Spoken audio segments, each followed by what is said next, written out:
All right, hello and welcome to Swing It and Ding It, an iHeartMedia podcast.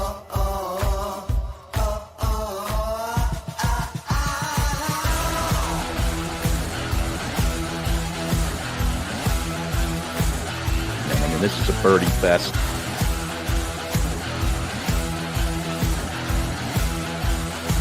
It's a Philly show, baby. Let's go. That's right. Welcome in to Swing It and Ding It. Moose along with Mays and Matthews as we inch ever closer to the Masters. It's that time of year.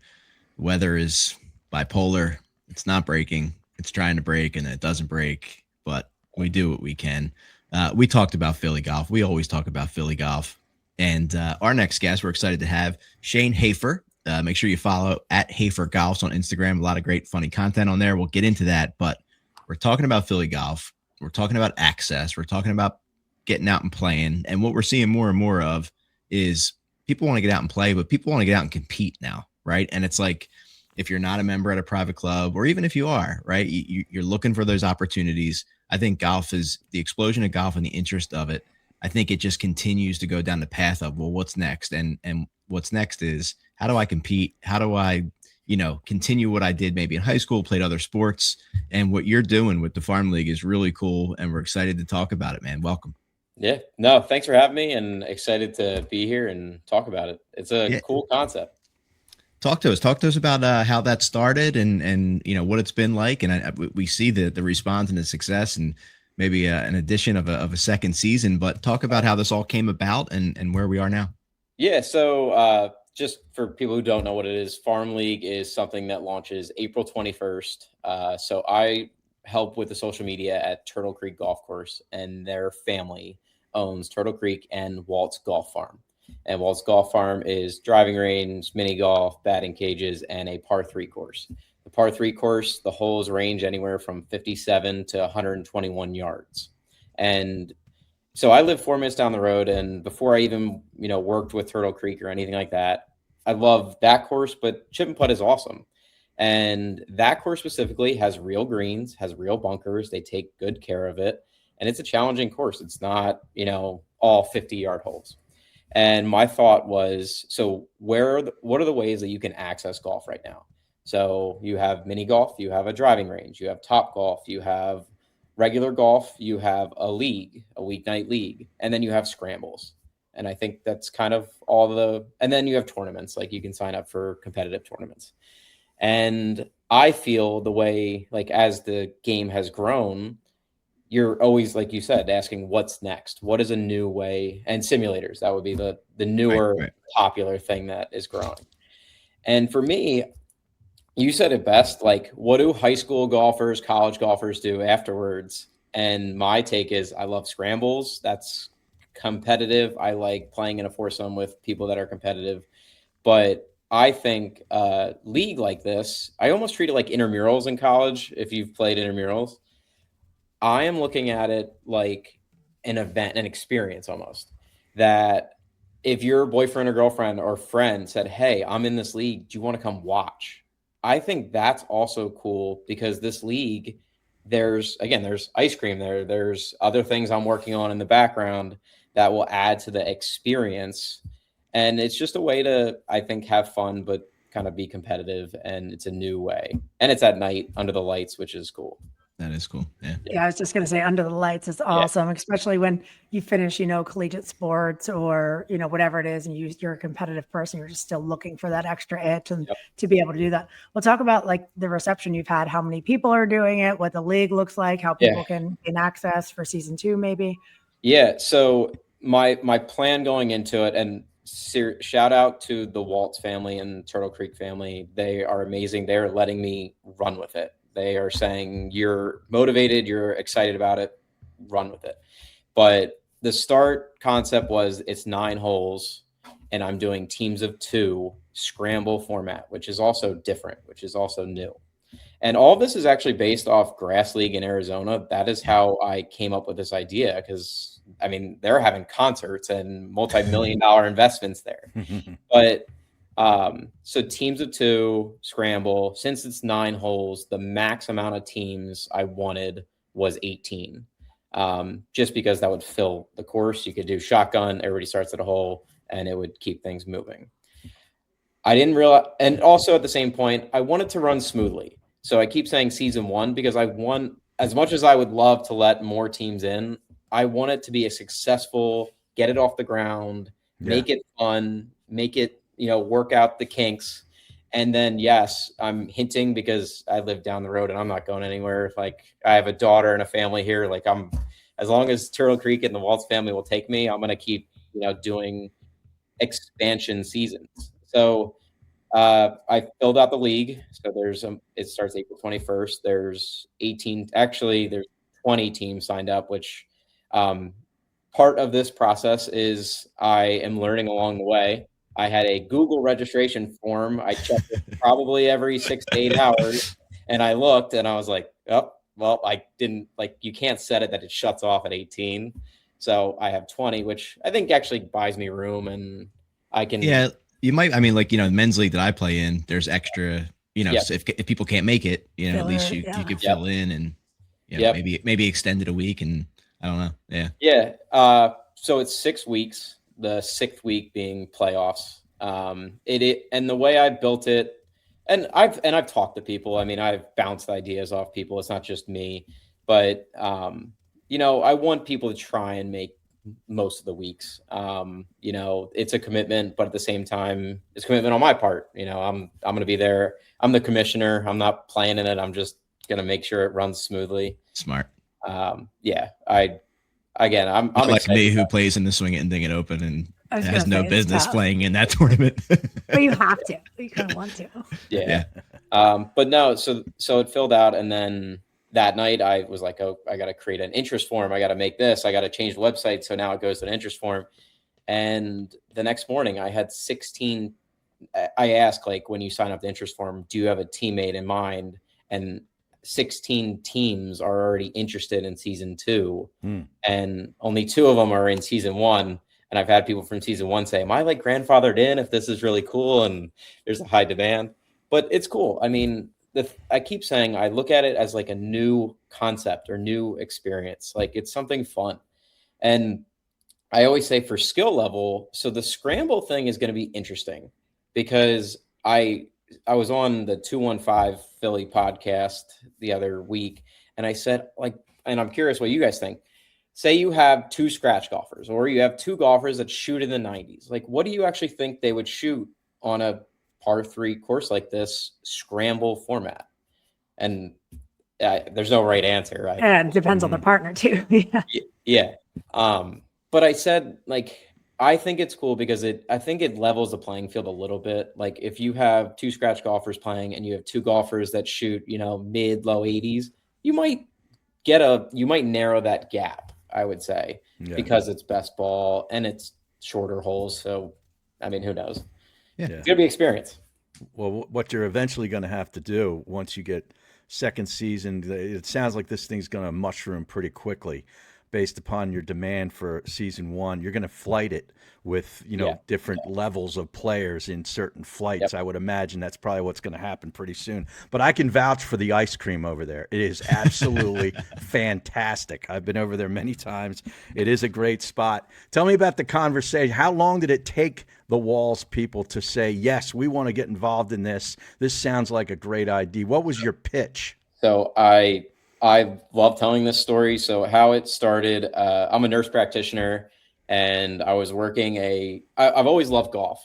In the past, I've created golf-like accounts, and without having access to a course, it's kind of hard to keep creating golf content. My wife would probably hate me because of how much money I'm spending on golf. But at 2 a.m. on a trauma call shift, I was just like, as you get older, I have a daughter, I have a house, I'm like, what do I enjoy doing? Like, that's outside of work. And it's golf. It's always been golf. And I emailed them, I cold called, emailed them. And I said, hey, I, in the past, have worked with social media and stuff. And I see that you don't have an Instagram. And I think there's a lot of room here where the game is growing in social media. I said, I'd love to get the shot of running your social media. And so it's a mom, Bobby, she's the owner, and then her 2 daughters, Sandy and Lisa. And they emailed me back and they said, sure, we'll meet with you.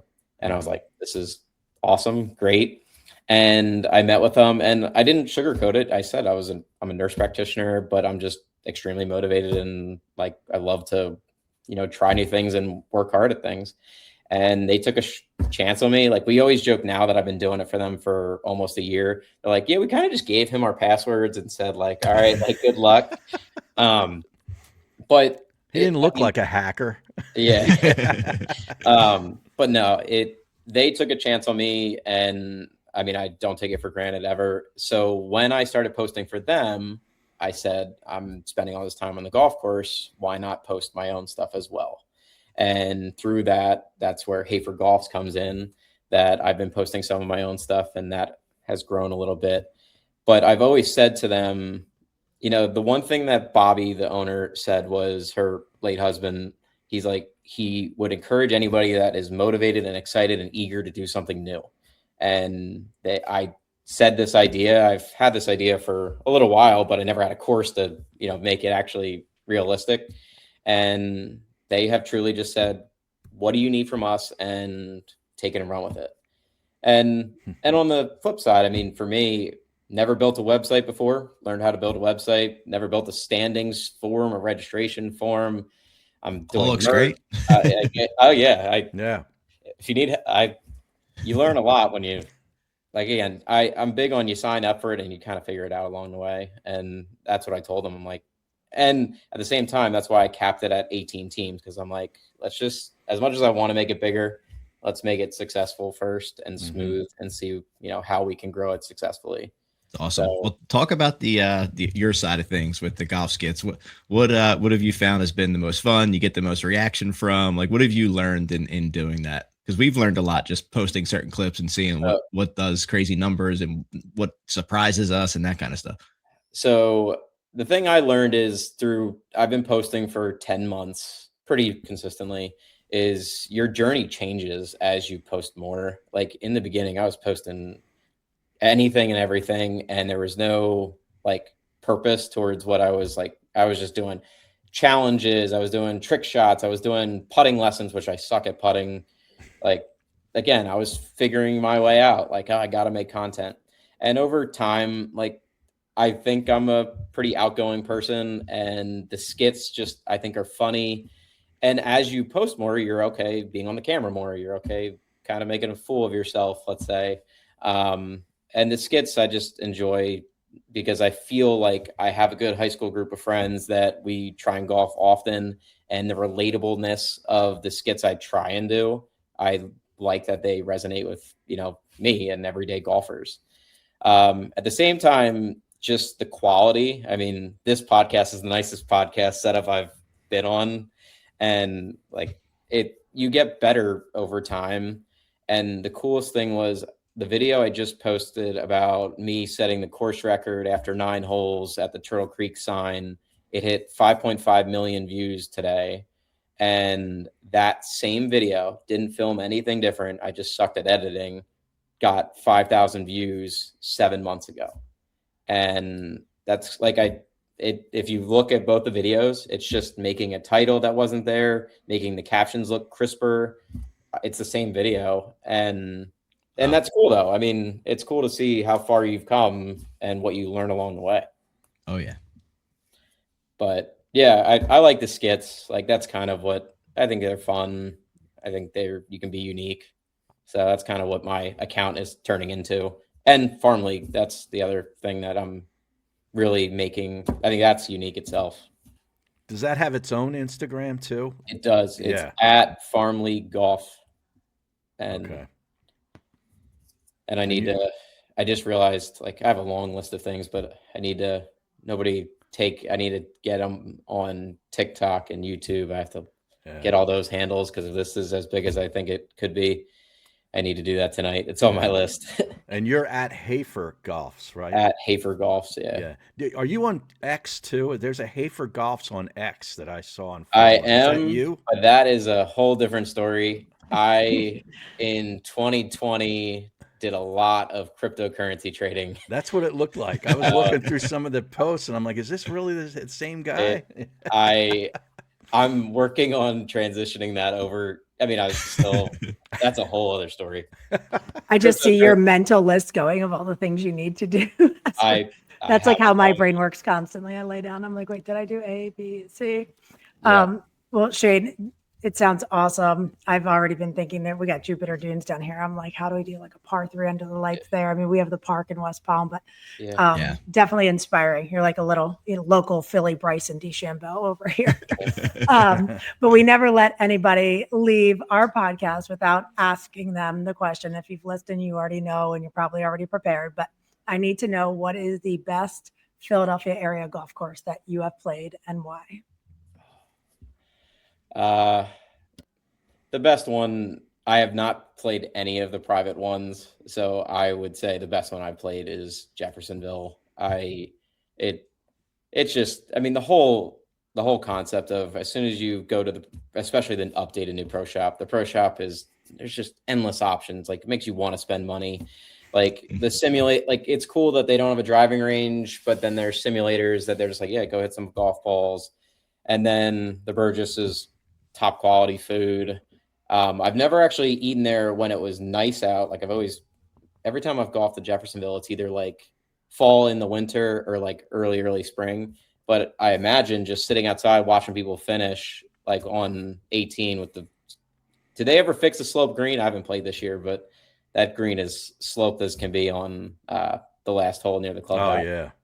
I don't know that they fixed it, but yeah, I know exactly what you're talking about. We'll be out there in May with Golf Association, with the Gap, doing some stuff right before the PGA Championships. I'm really excited because I've never been out there. It's the greens are tough. Like I want to say it could play a little shorter, but it doesn't feel that way when you are out there. Like, I think yardage wise, it's on the shorter side, but the greens, you can pull one on and you can 3-putt pretty easily. Awesome. Well, listen, man, thank you for joining us. I think this is the future. I think you're going to see more and more golf courses not only looking to expand into par 3s, right? You see it with the Union League with the landing, but also under the lights. Cobb's I mean, Creek. why not expand your Creek, day into night? Yeah, Cobb's no Creek, doubt. I would be shocked if they don't think about doing that. They could easily put up, the way that it's structured. I mean, they could put up lights, 5 light poles and you're good there. No doubt. Yeah. So if anybody has any questions about the league, they can email you, right? At hafergolfs@gmail.com, right? Yep. Okay. Beautiful. Good luck, man. Good luck this season. I mean, I think maybe there might be some openings for some sponsorships to the league. I don't know if you've gone down that path, but I'll talk to you on that. It's on that list. It's on that list. Absolutely. It's a big list. Yeah. Great stuff, man. Thanks for joining us. Good luck. We'll be watching. We'll check in. Maybe give us some updates that we'll post throughout the season. And continued success. Thanks for joining us. We'll take a quick break and we'll be right back. Thanks, guys. All right, welcome back to Swing It and Ding It. Thanks again to Shane Hafer. Great follow at Schaefer Golf. Has some really funny stuff on there, and awesome concept with Farm League, under the lights. I love it. You can see how much interest there was. It just basically sold out immediately. So yeah, sounds like a winner. I was looking at some of the team names. I love when people name their teams. It's like a fantasy team. Like they got the Nittany Irons and the Minorities and the White Ninjas. It's like, are they going to wear maybe they'll wear uniforms, I'm sure. Maybe not the red vanilla shorts, huh? Yeah, don't get me started on that. I will address that later. Yeah, we'll get into that. Yeah. Jeez. Yeah, well, let's talk about the Valspar. I'm pretty impressed, Harry, with your boy Fitz. Yeah. To get over that law, you see it all the time. It's like players that win, it's like, do you fade them the next week because they're celebrating? Players that lose, are they so defeated that it's like going to take them a couple weeks? I mean, in the players, to lose in the way he did, to be able to get back and fight and win was really impressive. Yeah. And you got to give it to him, man. I mean, the cross-handed chipping is just wild to watch every single time. Yeah. But he gets it done. Xander, T4, guy has just been hanging around. A couple other notables. Cantlay, T7. Yeah. We're on Brooks' watch right now. Brooks was a T18. He's got 3 top 20s. Oh, so I'm watching Brooks big time this week. Yeah. If you know what I mean. Oh, yeah. I like it. But I believed in that wooden tooth bastard last week. I just said I had a gut feeling that he was going to show up because it's a perfect golf course for him, and if he could get the putter going, he was going to contend. And when he's contending, like what you saw that leaderboard, how that shook out with Sung Jae, who was playing great for the first 3 days. I knew Lipsky was going to finally realize that he was Lipsky, and he's Lipsky. And he was just going to not do enough to win it. But Sung Jae kind of surprised me because I was watching him. He's playing so well. It surprised me he got off to a really bad start on Sunday and just never got it going. And shot, I think, 3 over par. But I needed both of those guys to either slow their roll or totally back up because I knew Fitz was going to shoot at least 3 under. He was 68 basically every day. And that's what he did. He shot 3 rounds of 68 and 1 of 69. And, man, that birdie on the 15th hole, I literally jumped about 2.5 feet in the air when he hit that. It's like 30 feet. And I'm like, oh, my. Like, he's gonna actually win this. And then he goes on 18 and hits another one, knocks another one in from 14 feet. And Lipsky, to his credit, had a 32-footer to send it to playoff and came up like this short. Like, he missed it by this much. It was a great putt. Fitz is like not another playoff. I know. He's had enough. But, man, he's got his 3rd win on the PGA Tour that includes the U.S. Open. We know that. 10 wins on the DP World Tour. Now, his best finish at Augusta coming up is a T7 back in 2016 and a T10 back in 2023. So he's had some couple of good weeks there.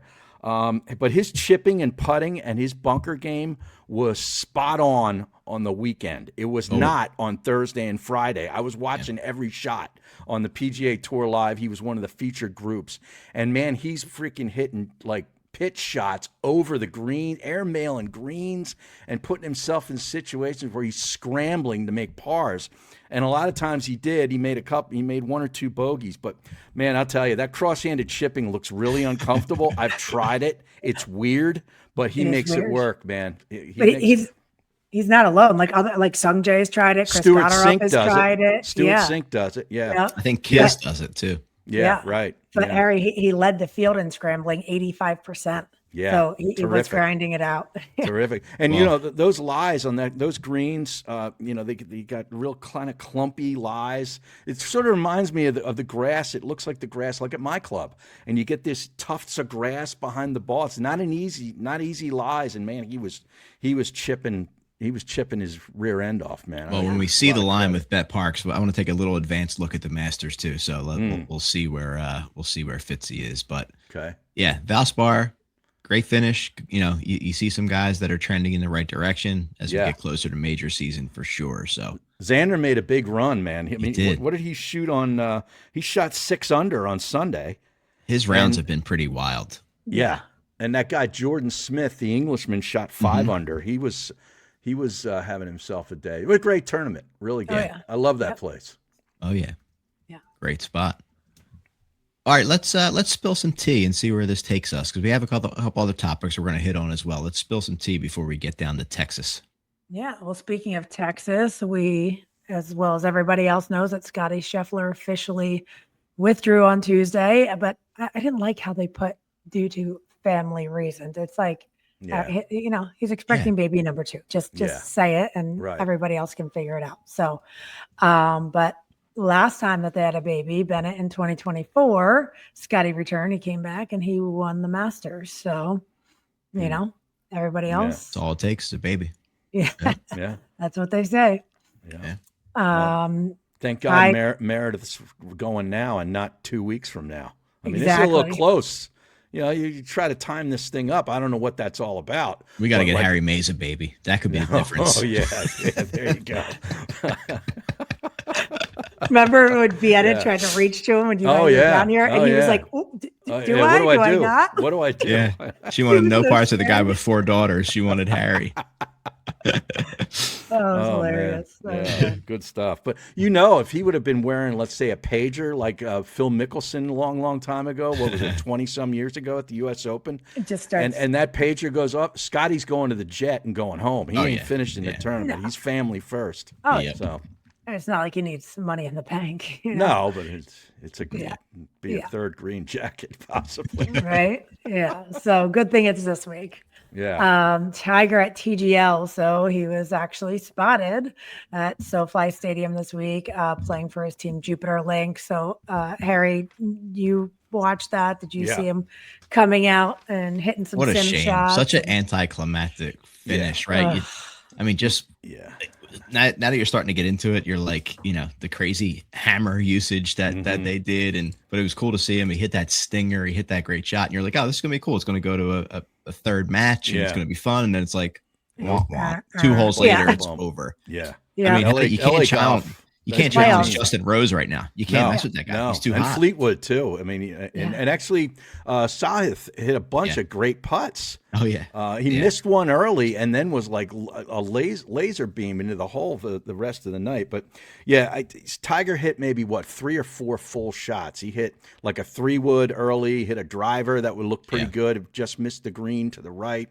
The ball speed was pretty good. Everything looked good except that one putt that he missed, that he pushed like a 3-4 footer. And he got very angry. Did you see the way he reacted? I feel like every time he hits a bad shot, he limps. Yeah, I know. It just starts. I know. Yeah. It must just be like automatic. Like it just is like, you're still not there yet, buddy. Like, himself talking to, I'm not talking to Tiger that way. How dare I? I'm talking about Tiger's inner monologue. Yeah. Right. I mean, I think his inner monologue was like, you're invested in this. We can make sure that we make this a big closeout and, let's do it. So we saw him there where we won't see him. It was funny that, wouldn't have seen him. It was Tommy Fleetwood was like, wait, Tiger Woods is not eligible.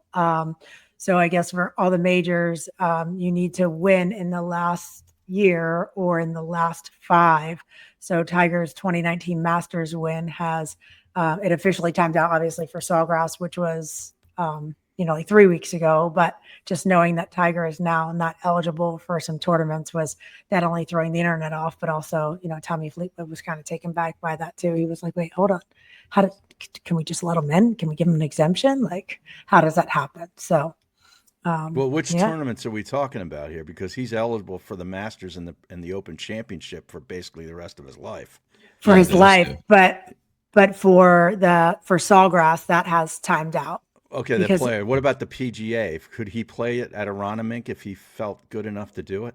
I'm sure that they would make an exception if he wanted to, but they just asked Tommy about this, and he shared that, and they were like, "Do you know that he's not eligible because he hasn't?" So his 2019 Masters. It seems crazy, doesn't it? It does seem crazy. Yeah. But listen, look, we know everything that they've done and everything that they're doing and changing. If Tiger is not eligible, but he wants to play in it, they're letting him play in it. I mean, it's not even a question. Yeah. It's not a question. Corn Ferry Tour is back on U.S. soil finally from their South America stretch. So they'll be back in the States starting off at the Landings Club in Savannah this week for the Club Car Championship. So $1 million purse for those guys. And we're, 10 events or so in. So starting to watch that graduation number for those top 25 to stack up and kind of see where they end. How about the other tour? With us having Dickie on last week. Yeah. How about this, Har? Our friend Mike Manavian posed this question. Last week's winner, you saw who won the Color Guard, right? Mm-hmm. Did you watch? I did watch a little bit. Stephen Alker. Yes. He's been on fire for 3 years, I believe. 2021 he started, right? Yeah. 11 wins, 18 second place, 12 third place, 57 top 5s. He's won $13 million. Like, could he have a Hall of Fame career with his Champions Tour? Just his resume? Champions Tour. Yeah. It's crazy. It's insane. I mean, you have Bernard Langer too, who his stats that's the DP World Tour as well. But I mean, it's incredible. And it's kind of like, obviously we know that tour flies under the radar, but he's flown under the radar too. Mm-hmm. I mean, that is a resume. Yeah. I think he might have been a guy that came from like the Asian tour and he was never a PGA Tour guy, I don't think. I think he played overseas like in Asia a lot before coming to the Tour Champions. But Came man, into his prime a little late. He's a huh? beast. Yeah.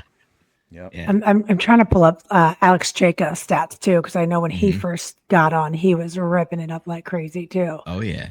Yeah. Yeah, Wild there's once you get on that other tour, you just some there, talent out there's there, there's man. Well, no yeah, I mean, cut. Zach Johnson won There's- his first tournament a couple of weeks ago. His first tournament, he's eligible. He goes and wins it. Yeah. Yeah. You know? Yeah, a First lot of the one out. guys come in. They like Padraig Harrington was a house on fire when he first came in. Phil. Yeah, you're 50 Yeah. years old and you're playing against guys who are like, 51 to 66, let's say, and you're driving, you're probably out driving them by, I don't know how many yards, and Mm-hmm. it's like youth Yeah. is a weapon. Well, let's talk about one last thing, then I can wrap up the tea. Bryson DeChambeau, his emotional victory. I don't know your guys' thoughts on this, but I was like, wait, like him, like he looks more emotional over this win than he has any PGA Tour event at all. He said he was going through some stuff, and I don't know if it's ever come out what it is. Said a rough couple weeks. I don't know if it ever came out, but Yeah. After that emotional win in South Africa with the playoff win over John Rahm, he broke down. He mentioned did you see that approach shot he hit? No, you I see didn't that? I didn't see one shot from the Hair, you got to look up the shot. I don't know what it was. It was 2 something. It almost looked like driver off deck. I think it was 3 wood, but it was in like a not a great lie. One of the greatest golf shots I've ever seen. Yeah. It's He unbelievable. beat Rahm, right? He ran Yes. Rahm. Yeah, in a Yeah. playoff. Yeah. But Yeah, he I said- mean, how do you not say he's not the best golfer in the world right now?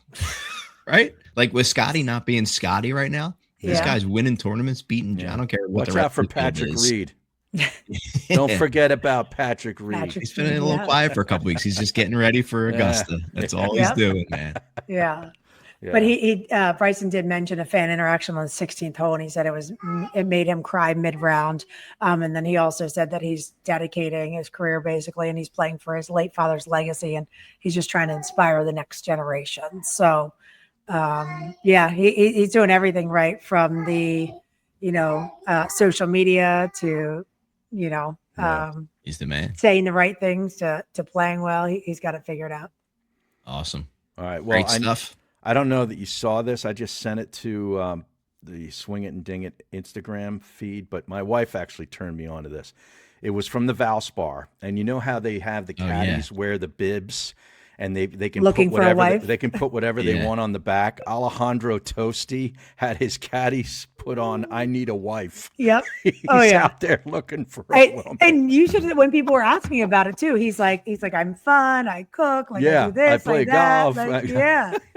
Hilarious. I have a crazy temper. Oh, he's nuts. Yeah, Oh, he's great. Loco en la cabeza. Yeah. Yeah.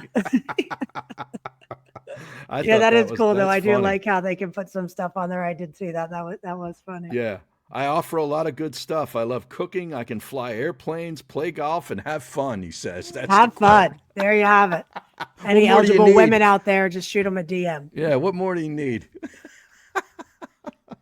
Trying to find the Bryson DeChambeau 3 wood hair to send it to you. Oh, okay. Yeah, send that Oh to yeah, me. yeah, that's It good. was 300 yards. I'll text it to you guys right Yeah. now. It was absolutely incredible.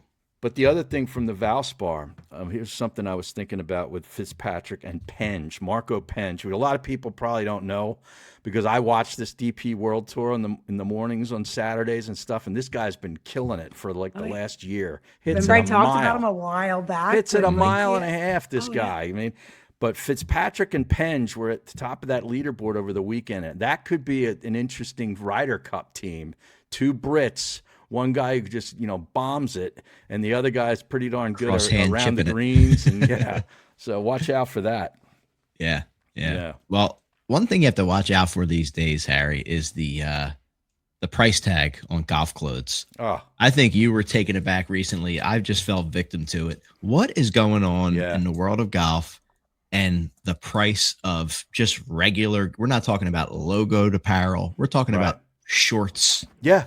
I Polos. walked into a local establishment here in Plymouth meeting, and one of the first things that I noticed near the counter, near the checkout, as I was walking over towards the shoes, you walk through the men's apparel, and they're shorts, and these are just basic golf shorts, khaki, blue, the straight colors, no fancy designs, no nothing.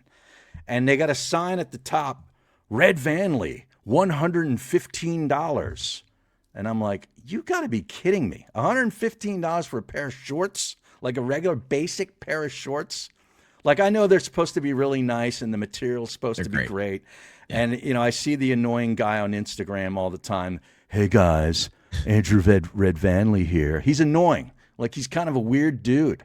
And I'm like, I got to pay $115. Unless you want to sponsor the show, then we love you. Well, whatever. I think you're just fantastic. Then just Powers, just delete that.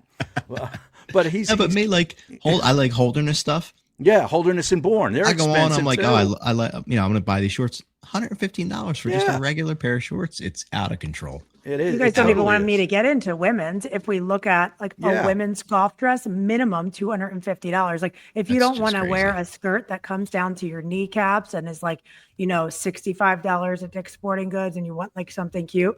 Oh, the pants. You can stuff too. Malbon. Malbon is out of control.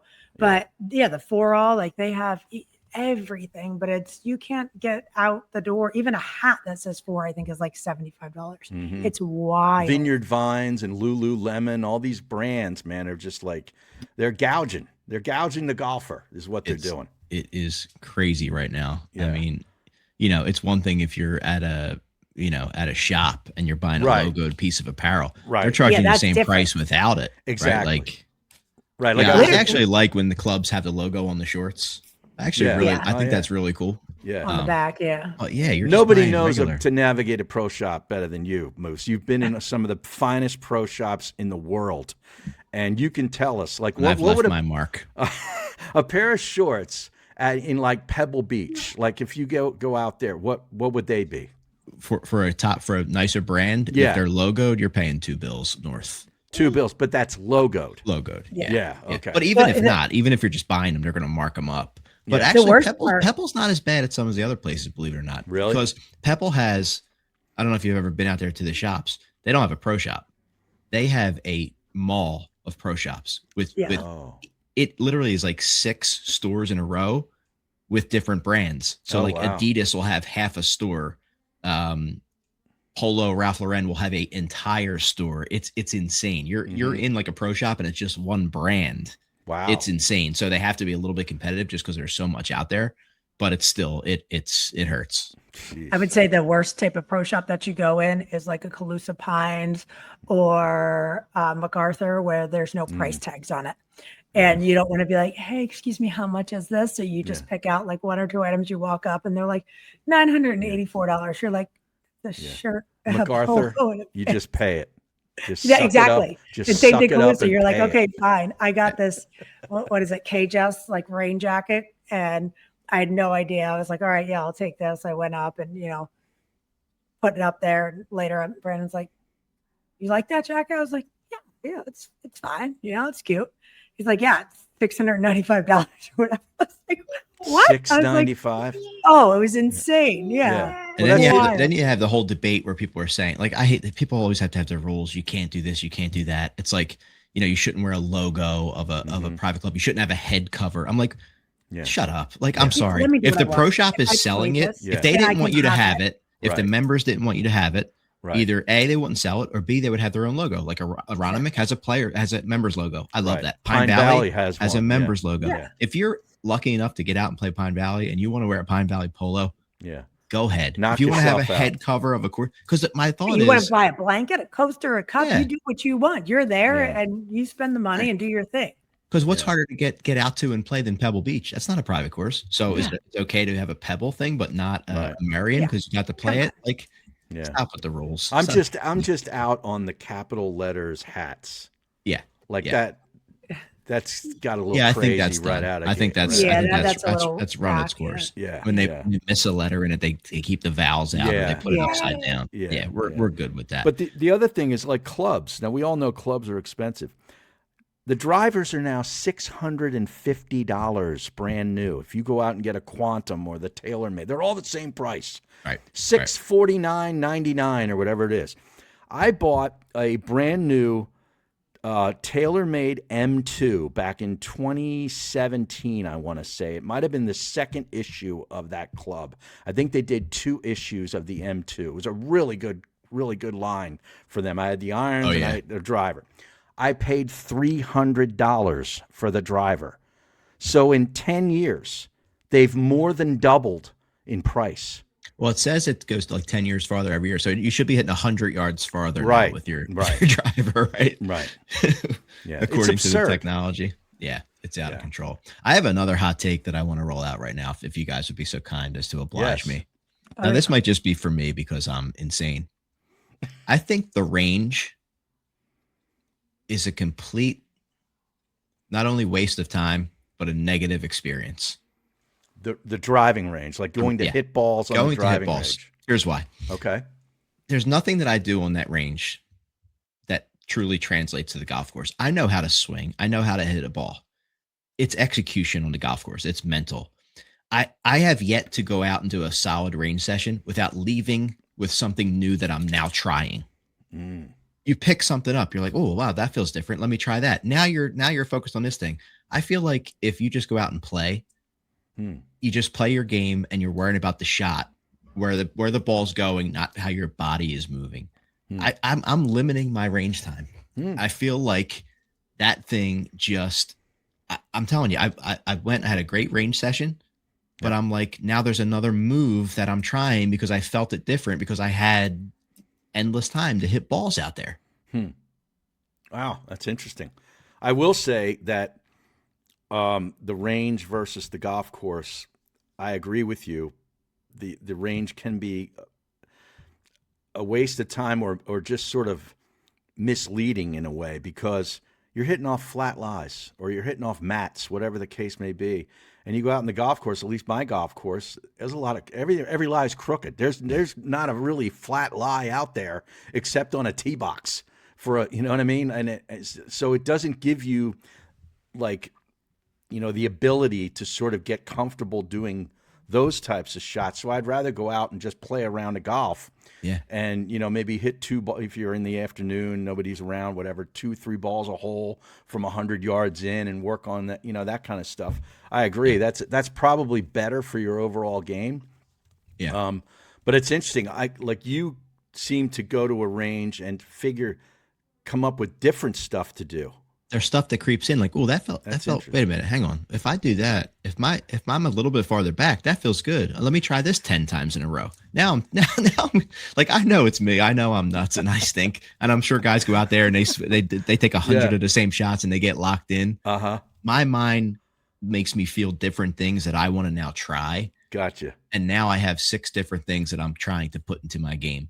Yeah. If I pull up in my car and I get out in the first tee, I'm just worried about where the ball's going. Right. And I feel like for me, it's just better. I'd rather spend more time on the putting green because that is a repeatable stroke that you can like tinker a little bit on the putting green without like truly messing yourself up. Yeah, but I would advise you to go to the range for at least 10 minutes to just loosen up. Yeah, Just hit a couple of drivers before you not go try to the anything first tee. new. Yeah, don't try to be, practicing in essence. But if you go Just out and you're like, you know warming what, I got an hour. I'm gonna hit the range. Beat some in that balls. hour. Jesus, there's too many things that creep into my mind to now try. Yeah, that's an interesting take. I like it. All right, I like it. I know it's me. It's all right. Yeah. All right, the other thing about the Florida swing that we just concluded, and one of the You're talking about our Florida swing or the tours? No, the tours Florida okay. swing. Okay. Which is one of the greatest, swings per year Absolutely on the PGA Tour. It's just terrific. 54 hole leaders in the Florida swing events. Shane Lowry was leading at the Cognizant. Nico won it. Berger was winning at the Arnold Palmer. Akshay won it. Oberg was looking to, the coronation was on for Oberg with Dan Hicks and the NBC crew. Well, Cam Young ended up winning the golf tournament. Oberg fell apart on 11 and 12, I believe it was, with water balls. Sungjae had that nice little lead at the Valspar. Wooden tooth, he got him. The 54-hole leads are not comfortable in the Florida swing, man. It was great. This last 3 or 4 weeks has been terrific. It really has been. And, you don't want that lead, man. That lead is the kiss of death. Well, we'll see who has it this week. The Texas Children's Houston Open. A lot of implications here because, Harry, you want to get into the Masters, clock is ticking, right? Yeah. When you look at that top 50, you got your boy Hitsatsune at 63, Thigala at 80, Lucas Glover at 84, Billy Horschel 87, Hoagie 101, Ricky Fowler at 61, Finau's 101st. Yeah. And I'm actually looking, when I see the line with our friends at BetParx, two of the guys that I like them, and then I see where they are. Our boy Thor Bjornsson, he was at 3,300 in the beginning of the week. He's down on the 2,500 on the BetParx board. He's 56 right now. And the other one, Pearson Cootie, at 4,500. He's 51st. Yeah. I actually took him in my one and done too. Nice. Yeah, I like Minwoo that defending. Pick. And then my other thing, because this is a long course. So a guy like Finau, if he wants to wake up and start playing golf, he can get it. But how about our boy Pot Getter at 8,000 at a long shot this week, Harry? What do you think about that? Well, yeah, there's no rough. I mean, the rough is like an inch and a half high. It's a good preparation for Augusta National, this golf course. Yeah. There's no bunkers. There's not much water. You can go bomb it. The fairways are 30 to 40 yards wide. It's very forgiving. It's a municipal golf course that's been renovated by Tom Doak back in 2019, and guys can just hit it anywhere, and you got to hit it close and make putts to have a chance to win. So yeah, I like all those guys you mentioned, although Hisatsune I think withdrew already. So he did? Yeah, he withdrew. A bunch of guys withdrew for various reasons, aside from Scotty and the impending baby. But Jake Knapp too. I like a little nappy time this week. Yeah, nappy time. This is a good golf course for him too. Nikolai Højgaard, Marco Penge, Chris Gotterup, and Brooks Koepka were all four guys that I was very interested in, and I did a little diggings, some data, and I was looking at Højgaard, his strokes gained putting is terrific. He's made 6 of 6 cuts thus far in the new year. Missed the cut at this event last year. I like him definitely in a top 10. I'm going with Brooks Koepka in my one and done because Koepka said himself that this is the week that he's got to dial it in for Augusta. Like he's mentally dialing it in. And when Brooks Koepka tells me that he's mentally in, with what I've seen, his improved putting. Yeah, I want to win this week. He wins amazing. His iron game is terrific, and his putting has improved significantly since he first came back out on tour. So I'm taking him. Gotterup's going to be, obviously a very hot pick, and it's going to be a good golf course for him because he can bomb it.